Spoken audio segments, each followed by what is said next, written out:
Gonna switch it up, do something different. We're in lockdown now, so perfect time. Sit at home, go through a bit of tackle, a few tactics, tips on how I chase Saratoga at Hinze Dam fishing land-based. I don't think it's something that's really talked about enough. Like Saratoga, in my opinion, one of the most special freshwater fish you can catch. Probably my favourite freshwater fish to chase, and you can get them land-based on the Gold Coast. You don't need a boat, kayak, anything.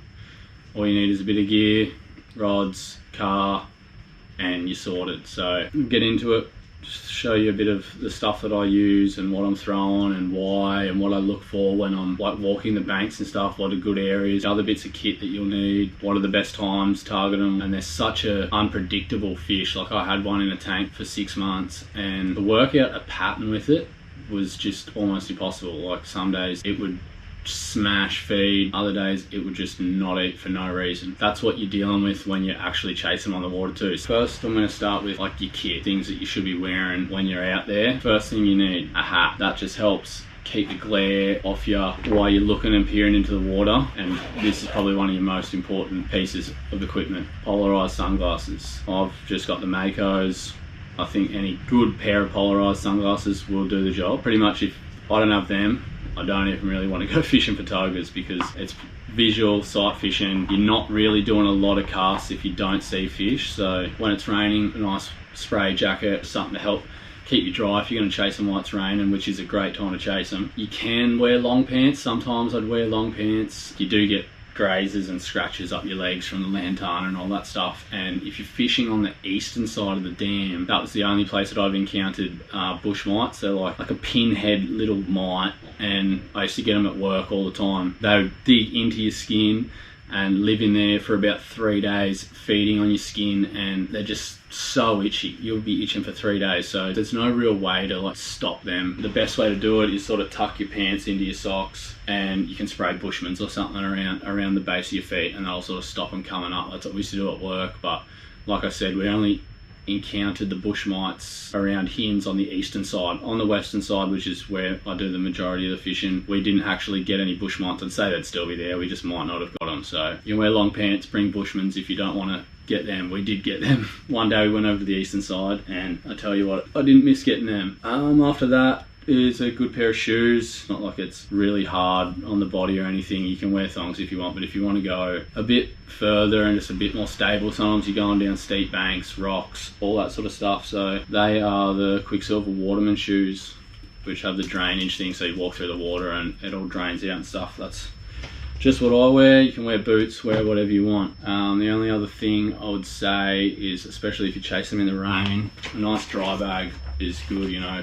For me, keeping like camera gear, spare batteries, all that sort of stuff, plus all your fishing stuff. You don't want to get all wet and in a soggy bag, so take a dry bag if you're fishing in the rain. That's pretty much it for kit. Let's go on to tackle. So we'll start with rods. For me, fishing for Saratoga, I prefer spin. I actually spoke to a dude fishing one of like the social comps up at Barumba a few years ago now. He actually said it's a lot easier to land them and hook them and keep the hooks in on light spin gear. And I don't know if it's just coincidence or not, but when I think back about it now, I don't think I've ever landed a toga on a bait caster. Oh, there's a toga. Gonna lead him.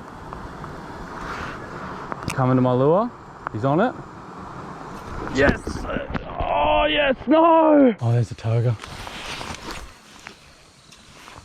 And he's on it. He's on it. Yes. Oh no. Oh, yeah. Yep. Oh, you lost it. I don't know if it's just a coincidence or not. I've definitely seen them landed on bait casters. But anyway, this is my favourite little light setup that I've got. It's a Shimano dual one piece 7.2, so it's just like a little bit longer, especially if you're fishing land-based. This is what I do most of my land-based stuff with. You know, it's a little bit longer, so you can get that bit extra distance on the cast. 1 to 4 kilo, and your lure weight's 1 to 7 grams. So this is when I'm throwing lighter lures. 10-pound braid, little 2,500 size reel. I don't think it matters. You can use a 1,000. You can use whatever. It's not like they pull super hard. They're not going to be spooling you or anything. I don't really like to run any lighter than 10 pounds. They can get big and there's a lot of weight to them, even though they don't pull hard. When they jump and land and stuff, there's a lot of weight in there. If I do want to throw some bigger lures and stuff, I'll take a bigger spin rod, which is, this is a 8 to 14 pound, 3/8 to 3/4 ounce. I can throw with that. That's got a 3000 on there. That's got some 20 pound braid on it. It still works fine, casts fine with bigger lures, but I use that for a lot of, like, I use that for fishing for snapper and stuff as well. So that can sort of double just as my rod to throw some bigger stuff if I want to throw some bigger lures. Leader wise, I use the Daiwa FC thread 16 pound. I don't really go any lighter than 16 pound. I have fished for them lighter and stuff before, but they've got pretty nasty teeth in there. Like if you put your hand in one's mouth and it sort of thrashes around, they give you a bit of a toga thumb, let's say. Not as bad as a cod, but yeah, they definitely have some teeth. And if you hook a big one and you're fishing 10 pound or something and it's a bit of a drawn out fight, it's jumping a bit and it wears you off, you're going to be pretty devo. I've never had a problem with them like eating 16 pound. I don't think it's too heavy for them. I think that's perfect. And especially if you're fishing at Hinze, there's a lot of timber and stuff as well, so you want to have insurance. So that's pretty much rods, reels, lines, leaders. Let's go on to lures then, eh? Alright, so if you'd watch any of my toga videos, or really any of my stuff, you'd know that I'm a surface addict. I just love a surface bite. There's nothing better than it. That's the way I want to really chase every fish to start off like a fishing session. I really always just want to start off with top water. So we'll start off with top water, and I'll show you some of my favourite top water baits for togas. This would have to be number one. That's an OSP bent minnow. I think that's a 78. That's one of the best lures. I never wanted to buy one because of how expensive they are. Like, they're 40 bucks. That's 40 bucks for that little lure. I just couldn't do it. Like, I could buy a stick bait or something for 40 bucks, but once I think I found one in a tree or something at Barumba, and then I fished it and I was like, this thing is amazing. And they just get so much attention. I don't know, togas just really love the action of them. A lot of other fish do too, but togas love them. If you don't want to pay the 40 bucks to get the actual, like, official bent minnow, there's a lot of imitations and stuff. This one here is a Switch 66, so it's a bit smaller. You see that there? It's a little bit smaller, 66 mil, and I think these are only like 17 or 18 bucks. Got them from Angler's Warehouse, and they work just as good, and I actually got my biggest toga on that. Upgrade the hooks too, sorry. Upgrade the hooks and rings on all this stuff. Pretty much every lure that I get, I'll upgrade the hooks and rings. These are the hooks I use. I own a STX 36BCs. I've also got some decoys. I don't know the exact size of the decoys, but they're probably like the next size up. If you can see that top hook compared to that bottom, the top hook compared to the second hook down, it's a little bit bigger. The hooks that come on these lures and the other bent minnows are pass.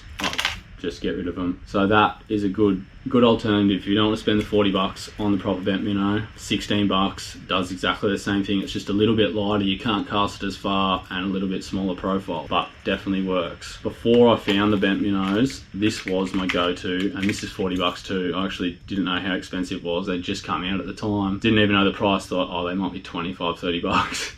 But they're 40 bucks too. That's the D-Style Reserve. That is just such an awesome lure. I don't know, the way they sit in the water, even when they're sitting still, they just like have this little vibration about them, and they just absolutely slay it. Like, I know I've fished them alongside cicadas and all other types of lures, which are also great, cicadas as well, but I've fished this while other people have been fishing cicadas and stuff, and this just seems to outfish all the other sort of cicada walking, crawling type of bait. Expensive again, but definitely worth it. Other than that, you got the micro Pompadour, which same thing, upgrade all the hooks, everything on them. They work great if you want to throw bigger stuff, like if you're chasing that big fish or you want a bit more of a presence in the water. That's the next size up. I've also got that little Nomad Maverick there. I've got a few bites from togas on that, but I haven't actually landed one yet, which is something I'm sort of set a goal for myself to try and do, because, you know, I've caught them on all these other lures before, so it's cool to like get them on different things. You can use little stick baits, little Sammies and stuff as well. They all work great, but these are like my favourite. These have always stood out above all that stuff. The D-Style, the bent minnows, definitely the best for me. The crawlers, also if you're fishing like weedy areas or you're fishing in the river where it's you know, a bit more snaggy and stuff. The Finesse Frogs, they're awesome as well. A little bit harder to cast because there's no weight, and you know, you're fishing them weedless, so there's not much weight to them, so you can't really get a big long cast. Not great for fishing the dam, better fishing them in the river. I actually got my first toga ever on the surface in the Mary River on the little frog. You can also fish the bigger frog too, you know, if you want a bit bigger of a presence. The only thing with fishing the frogs, the togas are hard. The togas are hard enough to hook when you got 6 hook points coming out, let alone one that's tucked away like that. They've really got to crunch that to expose that hook and get it in. So sort of covered surface. The next sort of category would be little divers. I'll start off shallow. That's like an X-Wrap shallow, really lifelike finish, amazing colors. They work well. I don't use them a lot, but I have hooked a few togas on them. I did land my first ever toga in Hinze Dam on a little crankbait. They're not made anymore, but my girlfriend bought it for me, and that was the goal, was to get a toga on it. I had no idea what I was doing, but I still got one somehow. That's a bit deeper. Sabile Star Shiner. Some days they'll be up on the surface, you're seeing them. Some days they're sitting deeper and you're getting all your bites deeper. That's a Sabile Bull Crank, another awesome lure. That's very similar to the lure I got my first toga on. And yeah, I don't really use the hard bodies a lot. Not something that I'm super confident in, and something that I really like enjoy throwing as opposed to like a surface lure. But yeah, they definitely work, and they definitely have a place in your tackle box. Don't go without them, because it could be one of them days where that's the lure that you need and nothing else is sort of working on. You can't present anything else properly because you can sit them, you know, you can bring these down and sit it in front of their face, which is something that you can't really do with like a plastic, because it's just going to keep sinking away.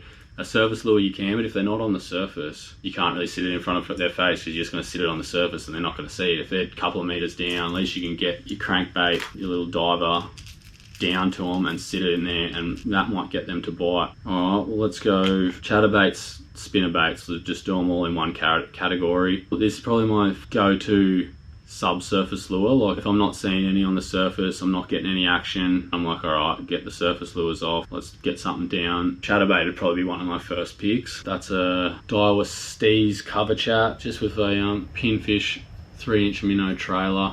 I always put a trailer on there, just sort of try and match the colour to the skirt. 1/4 ounce. I like 1/4 ounce. It's good for that rod to cast. If I'm going a bit heavier, I've got a 3/8 of an ounce one there with a curly tail on it.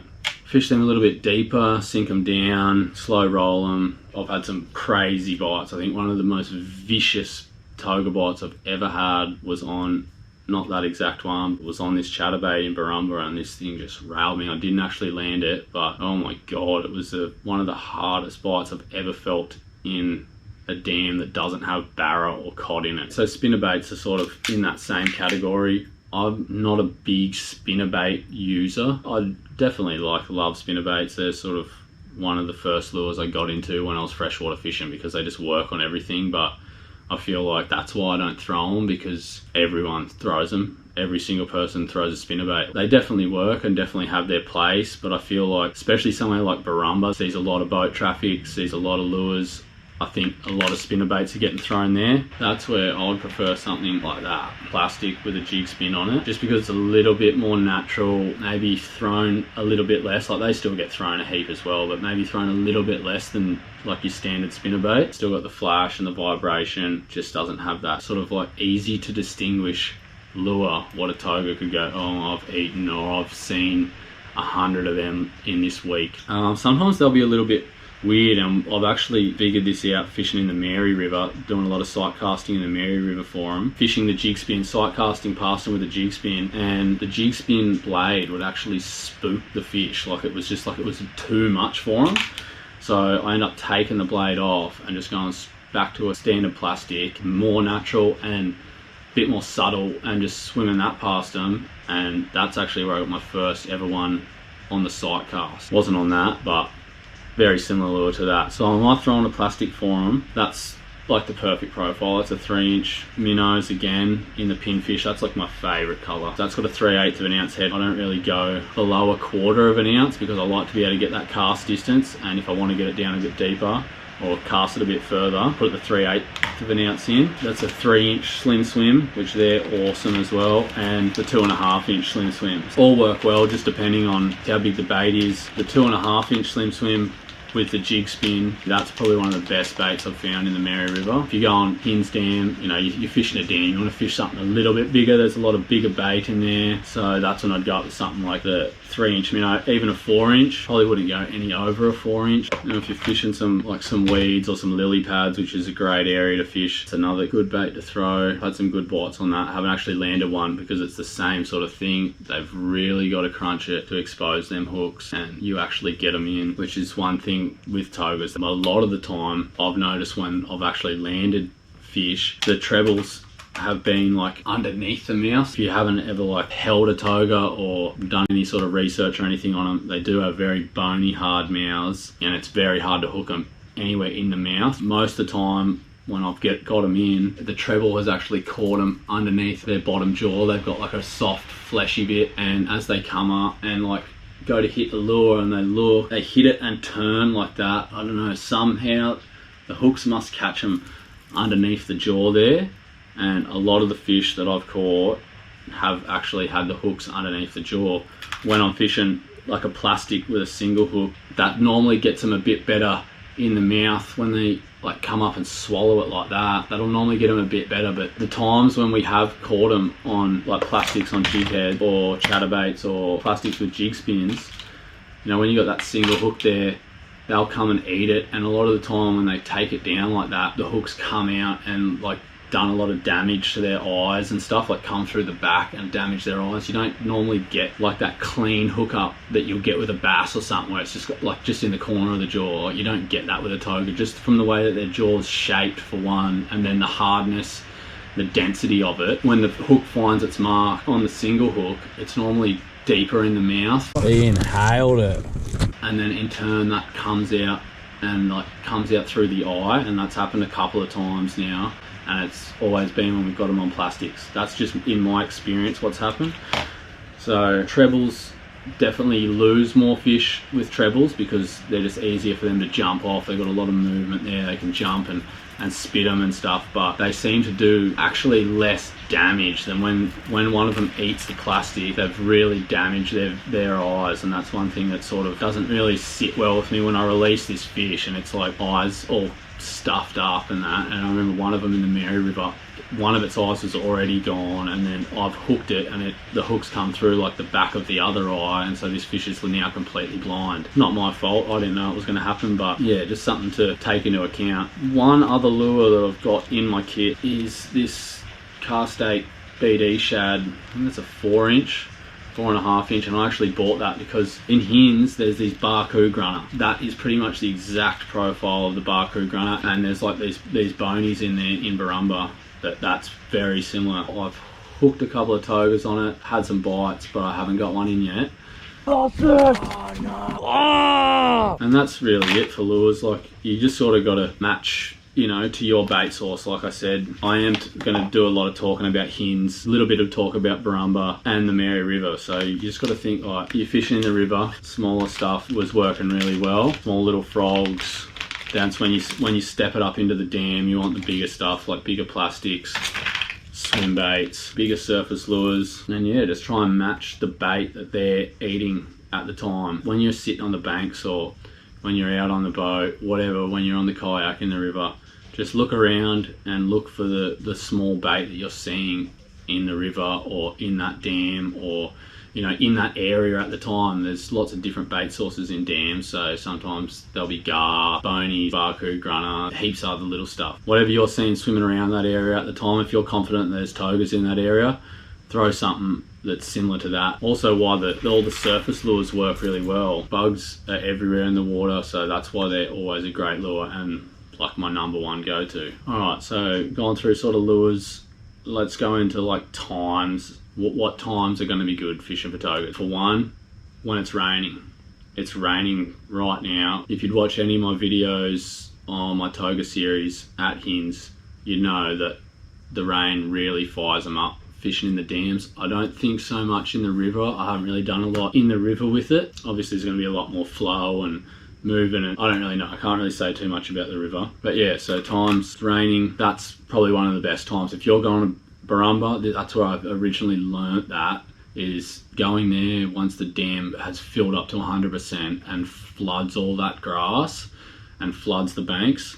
The togas are going to be out cruising along them edges looking for frogs, bugs, anything that's sort of coming off them edges or is washed in. They're going to be up feeding hard. They do like warmer water, but like it's not like a mangrove jack where it's like they have like a season, you know, where it's like a October through to April sort of season like that. It's like you can fish for them all year round, especially because you're sight fishing. Like they come up and they like to sun themselves in the middle of the day and get warm and stuff. So they're definitely a bit more active through the warmer months, but you can catch them in the colder months too. One of the best times to fish for them, right at the end of winter, late August, early September. Once that water temp raises like 1 or 2 degrees, that actually triggers them, and they know, all right, it's nearly time to spawn. So before they spawn, they feed. Because the female Saratoga are mouth brooders, they actually hold their young in their mouth for like a couple of months. Before they breed,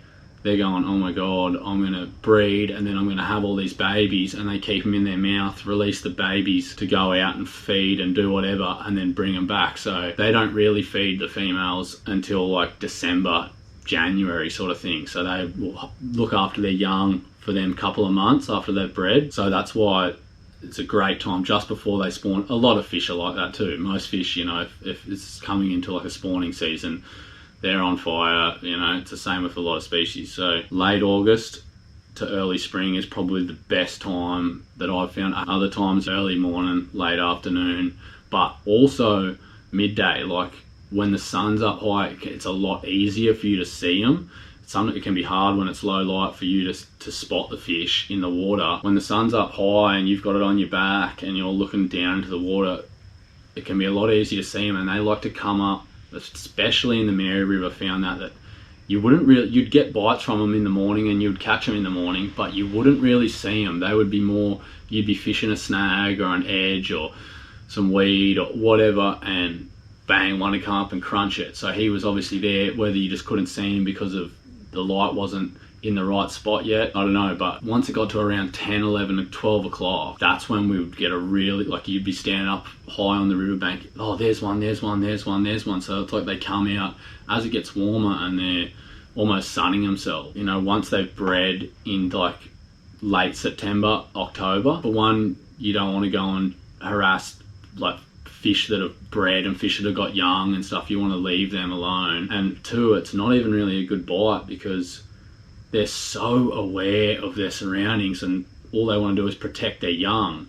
So as soon as you'll cast your lure over the top of them and you'll see the fish there cast out, and it'll see your lure in the air, and as it's coming over the top, later, like that fish is gone. Obviously it's got young with it, then fish will just go. So it's not even a great time to fish for them. Then I sort of will leave them and leave most breeding fish while they're actually breeding and have their young. The pre-breed is the best time to fish, and then again after like 3 months until like December, January is sort of when I'll start to go and hit them again, because, you know, they've released their young, they're off doing their own thing. The females are then going to feed hard because they haven't fed in months. The males still do feed the whole time, but you know, it's getting warmer, everything like that. So that's a great time as well. So you can pretty much catch them all year round, all day long. My advice would be to leave them for them few months while they're breeding, let them do their thing, and let the next population, the next generation of them come up and, you know, get the best start they can. Probably the best times that I could think to fish for them. The rain, especially with the dams, they've got all the little channels that the water comes in and flushes down into the dam, and that's probably one of the best areas to fish for them because they're waiting for everything to get flushed in. Pre-spawn, post-spawn, they can be very frustrating at times, and that's why I wanted to sort of put this together to sort of help people go out and catch them, because, you know, once you do get them, they're such a special fish. The other thing I want to say, just make sure your gear's all up to standard. You've upgraded your hooks and rings, especially on these small lures that you get. The hooks that come on these things are just so weak and the rings as well. So make sure you've upgraded all them when you're using jig heads. This is actually one I lost a big toga on. That's a 1/4 ounce jig head on a 2.0 hook, and look at that, I lost a massive toga at my feet. He ate it. Oh my god. Holy shit. Holy shit. Holy shit. No. No. Probably the biggest toga I've ever seen in the flesh, just from that bending out. So just make sure your stuff's all up to standard. You spend so much time looking for them, planning, going out, searching, buying all this stuff, and just to have like a piece of gear fail when you've finally got that fish of a lifetime. Like it took me 4 years, I think 4 or 5 years I got that first one in Hinze Dam when I said I had no idea what I was doing, just got into fishing, got him on a crankbait, and it took me 4 years after that to finally beat my biggest. That original one that I got was 67 in Hinze. I'll put a photo up or something now. After that I didn't really fish Hinze too much, because at the start we had like a small tinny with the electric and we could sort of get around good, and then I got my bigger boat and was like, alright, I want to go and chase them at Barumba. So I spent a lot of time chasing them at Barumba, hooked some giants, never had any real bend outs or any break offs or anything that let me down, just jump offs and bites that just didn't fully hook up and stuff, which is something that you're going to have to deal with a lot fishing for them.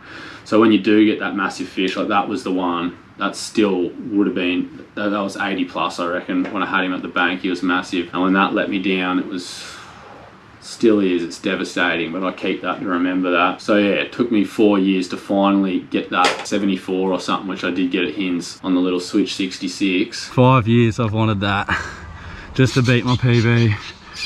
I've just done it land-based with an absolute demon, man. Absolute demon. They don't pull really hard, but it's more when they jump and the weight coming down, if you know what I mean. So as they jump out in the air, then they hit the water again, and they sort of turn, and like they've got big head thrashes and stuff. So yeah, it's not like they're going to go and just hit that and then just bend that out. But on a prolonged fight, especially on lighter gear like that, you just don't want it to give way right when you've got him at the bank, like that jig head did for me. And that jig head's a lot stronger than even any of them trebles, you know, for that to bend out.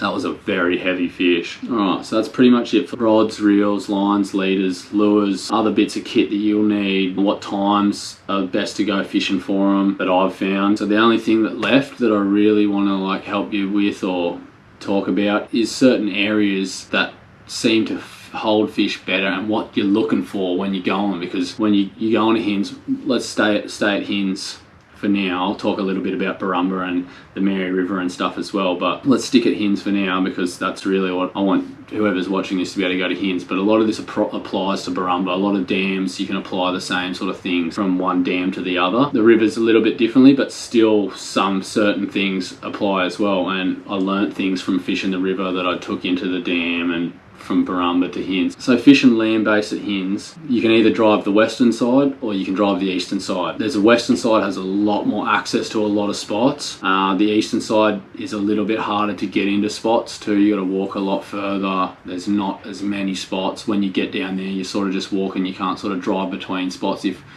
nothing's happening at that spot where you are, you're sort of stuck there. You just got to keep walking and try and find something. Whereas on the western side, you can get back up, jump in the car, move on, and 100 meters a K up the road and jump out, try a new spot and see if something's going on there. So majority of my fishing at Hinze was on the western side. It is a little bit hard to pull over on some plots and a little bit sketchy, so just be careful if you're just pulling over on them tight corners and stuff. But to narrow it down a little bit, if you're going to any of them spots, you want someone that has a steep bank.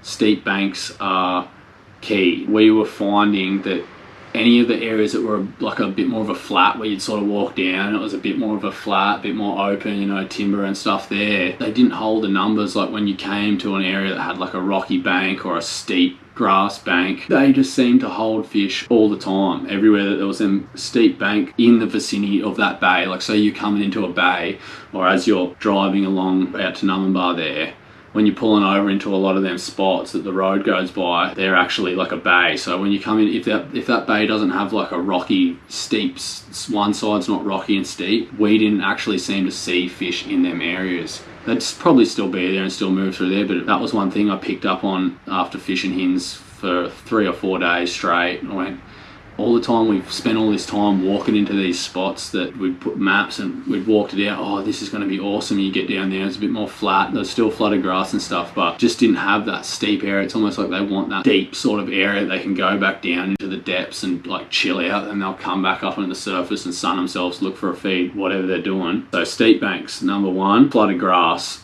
or if you can get flooded grass, steep banks and like a flooded grass area on another side, that's awesome. So when the dam's risen like that, when the grass is flooded, great spot there. Wherever you're fishing really on the bank of Hinze, there's going to be timber because that's such a heavily timbered dam. But fishing in Barumba and stuff, timber's not like a must for them. They're very like pelagic, cruisy fish that they'll just cruise out in the open, and they don't need like a tuck up to a structure. Obviously they definitely do at times, but they don't need to, and you don't need any like timber or anything around.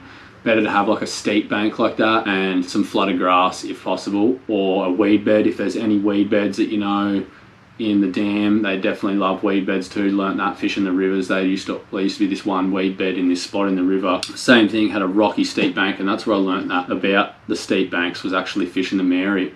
All the holes when we'd walk along the river, if the hole was like had one side that was rock, obviously a deep hole there, and then it went to like a shallower sort of flat area and then would drop off into another hole, the togas were always in where the big deep holes were, the rocky steep bank. And there used to be this one that had this weed bed. We'd pull bits of it up, and you know, your lures would run through it sometimes, and they used to always go down. You'd see them go down and you couldn't actually see the weed bed, but we knew where it was, and they would go down, and I'm presuming that they would just sit and swim through all that weed and sit in there for cover too. So weed beds, steep banks, flooded grass, and just somewhere that has good access. Like, you got to be sort of careful walking the banks at Hinze, especially in some of them steeper areas. It is a little bit dangerous, and if you did slip or something, if you're by yourself or even with a mate, you could get pretty injured, especially some of them like rocky areas that have a lot of loose rocks, and you can dislodge rocks. So even when we're traveling down into some of them gullies, we'll stagger our walk. So you have one person walking down there, and you'll walk about 10 meters to their left or right, whatever's sort of better for you, even more, 15,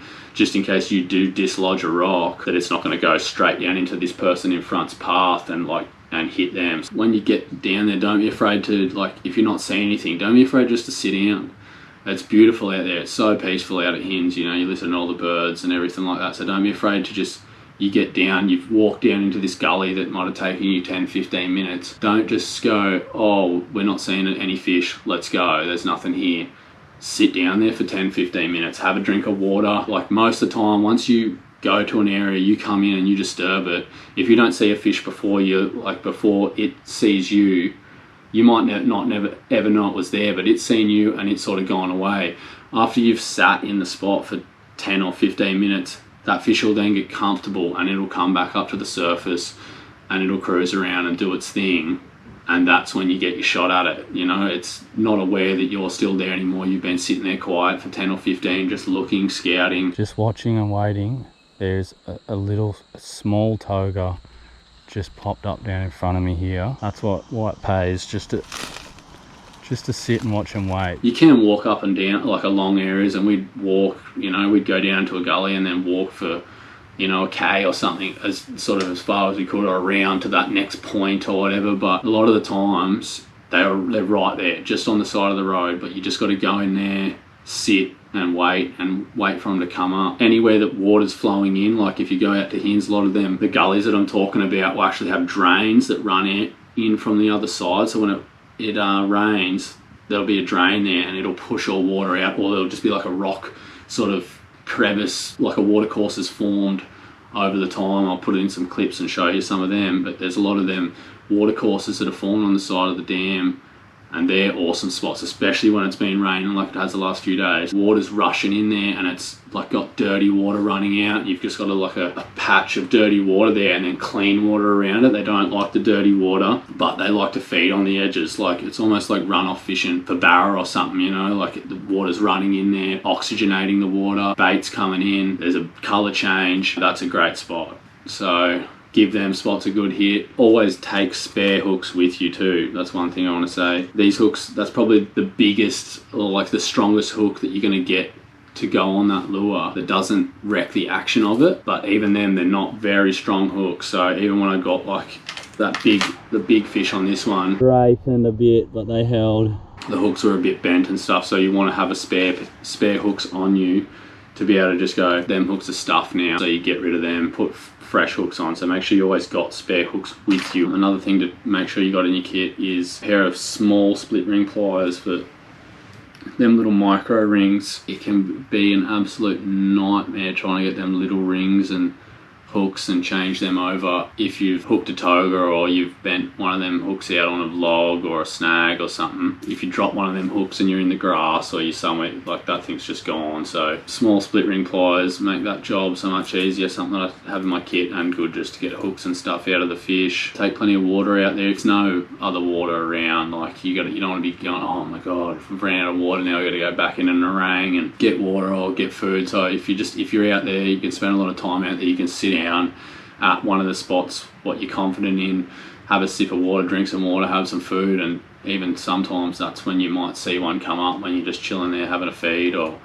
you know, replenishing some water. So wind, let's go into wind. Like as anyone knows or maybe not, but if you're fishing in dams, wind direction is sort of like the current in a dam. So if your wind's pushing from the north, all the bait and stuff is going to be pushed up onto like the southern side, let's say the dam. So the wind's pushing from the north, pushing everything into them banks that are on the southern side of the dam. So, you know, say we're fishing on the western side of the dam. If you've got an easterly wind pushing everything into them bays, pushing all the bait, everything, little bugs and stuff that are sitting on the surface, they're all getting pushed into them bays on the west. So that's great too. Easterly wind is good if you're fishing the western side. If you're fishing the eastern side, westerly wind or northwest, whatever it sort of is to hit them spots. Actually, one last thing, when you're approaching a spot, try and be as quiet as you can. How I was talking about the rocks falling and stuff as you're walking in, you know, you dislodge a rock and that can tumble down. Like you can sit there and the fish can come back up and get comfortable again, but you can also wreck the spot. You can fully blow it. You want to be stealthy as you can. Like treat it, it's like hunting. It's more hunting than it is fishing. Yeah, you don't walk down there laughing with your mate, dislodging rocks or cracking branches. They pick up on all that little, you know, all them little things going on in the surroundings. So the vibrations as you're walking. So don't be stamping down. Just go down really quietly and really silently. Even if you can't see anything, approach the water like there's a massive toga sitting there or there's a fish sitting there that you've really got to stalk up on. If you do that and you creep your way in, you'll probably get that first shot, and that's when they're most fired up. Before anything's happened, the first lure they see, bang, they're normally straight onto it. But once you've cast in there a few times, or they've seen your lure a few times, or they hear a bit of background noise and stuff going on, and then you're casting around there, they're a little bit more wary. Same when you're fishing in a boat at Barumba. Like I'll pull my boat up way before I want to fish, put my electric down, slowly sort of maneuver into an area, start casting and stuff. So yeah, just don't go in there guns blazing, running down,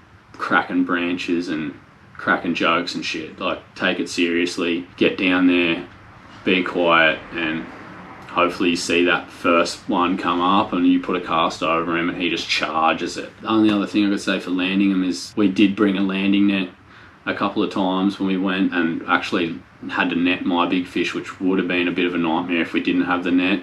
Can be a little bit annoying to carry when you're land-based like that, but it can also be worth it, especially on them steep banks that I'm talking about that you want to be sort of fishing on. When you got that fish to the edge of the bank and like they're kicking around, that's how I lost that one on the plastic. I was by myself and I had it on the bank and I was trying to get it up the bank and it's kicking and going crazy, and then I sort of half got it up the bank. I had him like here, just trying to get him up the bank. That's when it's just bent the jig head out from like just its thrashing around, and I lost it. So a landing net can be very useful if you feel like carrying it. If you don't, you just got to hope and pray that your hooks are in good, which they never really are fishing for Saratoga. Can't really think of anything else that I want to add to that. There probably is a lot. I'll probably stop this video and there'll probably be like 10 things that pop into my mind. But anyway, if there's anything else you want to know or that has worked for you, yeah, leave a comment, let me know, because like these fish are something that I don't think anyone could ever have them like completely mastered. I think you got them worked out one day and then the next week you'll get nothing.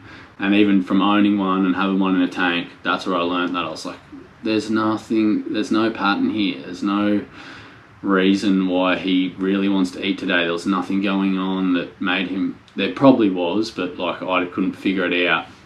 The things that I have figured out are the things that I've told you, you know, the rain, the time of year, the temperature change, all that sort of stuff. This is just what's worked for me in the past and what I've used Barumba, Mary River and at Hinze. You know, I'm not an expert at fishing for togas. They're just a fish that I really love and a fish that I feel is a little bit like underappreciated or not talked about enough. You know, they don't get enough sort of notoriety for how special they are. Like they're such a cool fish, prehistoric, date back millions of years. They were around with the dinosaurs, you know, and they get massive. There's giants. Like my biggest is 74 or something that I got at Hinze.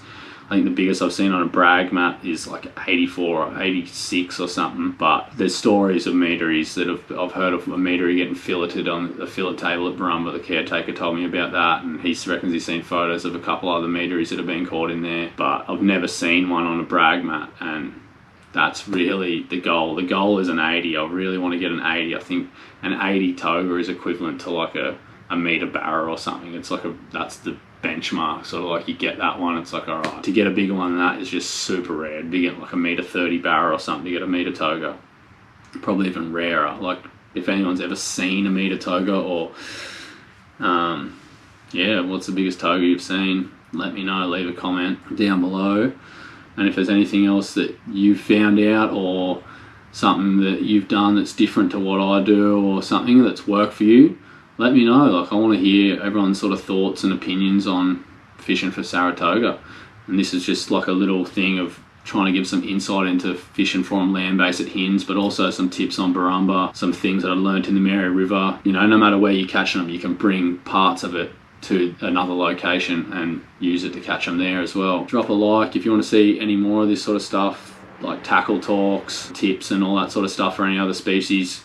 Let me know. I'll probably do some with some other species because I like doing this stuff and I like watching videos. When I watch a video of someone that does something like this, I almost like that more than watching the video of them catching the fish, because you get a little sort of a peek inside their brain and see why they do the things they do and little things that work for them or little things that they do differently. I like to watch these sort of videos, so I want to put one out there and see if other people like watching me do it and watching me try and give some info back and help them catch some fish and help them catch some Saratoga. If you got this far, thanks for watching. Probably a little lengthy, I've been talking for a while now. Thanks for watching this far, and I really hope this helps you go out and be able to catch a Saratoga, whether it's in Hinze Dam, Barumba Dam, the Mary River, any of them rivers up north, the Connors, all that sort of stuff. I'm pretty sure a lot of the same sort of stuff would apply. So if you're going out to chase Saratoga, I hope that you can watch this and get some info and some tips, and hopefully you can get one if you've never caught one before, or if you have caught a couple, hopefully this helps improve your catch rate. Alright, thanks guys, see you on the next one.